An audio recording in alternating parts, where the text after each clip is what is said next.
আসসালামু আলাইকুম। আসলে কিভাবে শুরু করব সেটা ঠিক বুঝতে পারছি না। আমার নাম কাজী আহমেদ ইয়াসিন। আমি একজন লেখক হওয়ার চেষ্টায় আছি বর্তমানে। গত মাসে আমাদের পরীক্ষা চলছিল আমার কলেজে।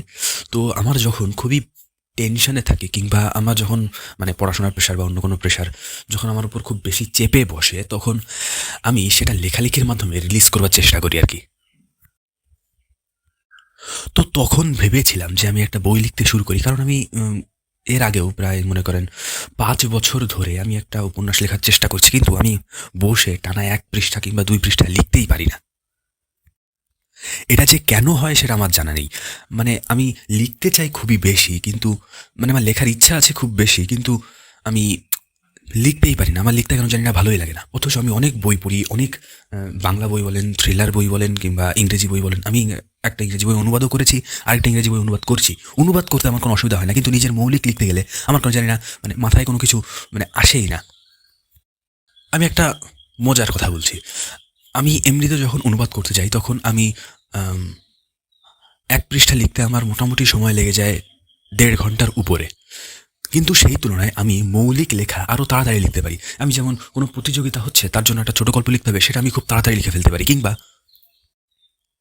কোনো বুক রিভিউ কিংবা কোনো আম আমি একটা ইউটিউব চ্যানেলের জন্য স্ক্রিপ্ট লেখার কাজ করি। সেই স্ক্রিপ্টগুলো আমি খুবই তাড়াতাড়ি লিখে ফেলতে পারি। কিন্তু নিজের বই লেখার বেলায়, নিজের মৌলিক বই লেখার বেলায় আমি এতটা ধীর হয়ে যাই, আমার মাথা এমনভাবে ব্ল্যাঙ্ক হয়ে যায় যে আমি আর কোনো কিছু শুরুই করতে পারি না। তার উপর আবার আরও কিছু কথা আছে। এই যে লেখকরা বিভিন্ন চরিত্রের নামধাম বয়স তো তারা লিখে ফেলতে পারে, কিন্তু চরিত্রের যে আচরণ বা চরিত্রের যে মানে যেটাকে বলা হয় ক্যারেক্টার ডেভেলপমেন্ট, তারপর তাদের আম মানে এমন আচরণ যেটা ১ম দিকে পাঠকের মনে সন্দেহ উদ্রেক করাবে না, কিন্তু পরে যে মনে হবে আরে এই তো সেই কালপ্রিট, বা এই তো সেই এইরকম লোক, ওইরকম লোক। এই যে একজন লেখক এত সুন্দর করে তার লেখাটাকে সাজান, তার চরিত্রগুলো, তার চরিত্রের পরিবেশগুলো সাজান, আমি মাঝে মাঝে কনফিউজ হয়ে যাই যে আমি কী করে আমার চরিত্র আর চরিত্রের পরিবেশ সাজাবো। কারণ এই দেখা গেল কেউ কোনো একজন লেখক, তার চরিত্র হচ্ছে একজন উকিল। সেই লেখক ঠিকই আদালত প্রাঙ্গণে তার ক্যারেক্টার কী করছে, বা আদালতের পরিবেশ, তার চরিত্রের আচরণ, সঙ্গতি অসঙ্গতি, সে সবই লিখে ফেলতে পারে। কিন্তু আমার এগুলো লিখতে গেলে কেন জানি না সর্বহারা সর্বহারা টাইপের বলে মনে হয়। শুধু এইগুলোই না, আমার আরও অনেক মানে এই ধরনের সমস্যার মুখোমুখি হতে হয় লিখতে গেলে, যার জন্য আমার আর লেখা হয়ে ওঠে না।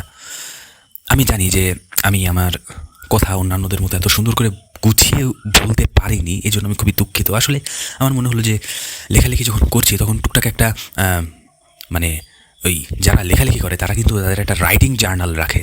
তারা তাদের প্রত্যেক দিনের ঘটনা, তাদের প্রত্যেক দিনের কোনো একটা আইডিয়া, সেগুলো তারা এইভাবে খাতায় লিখে রাখে, নতুবা মাইক্রোসফট ওয়ার্ডে লিখে রাখে।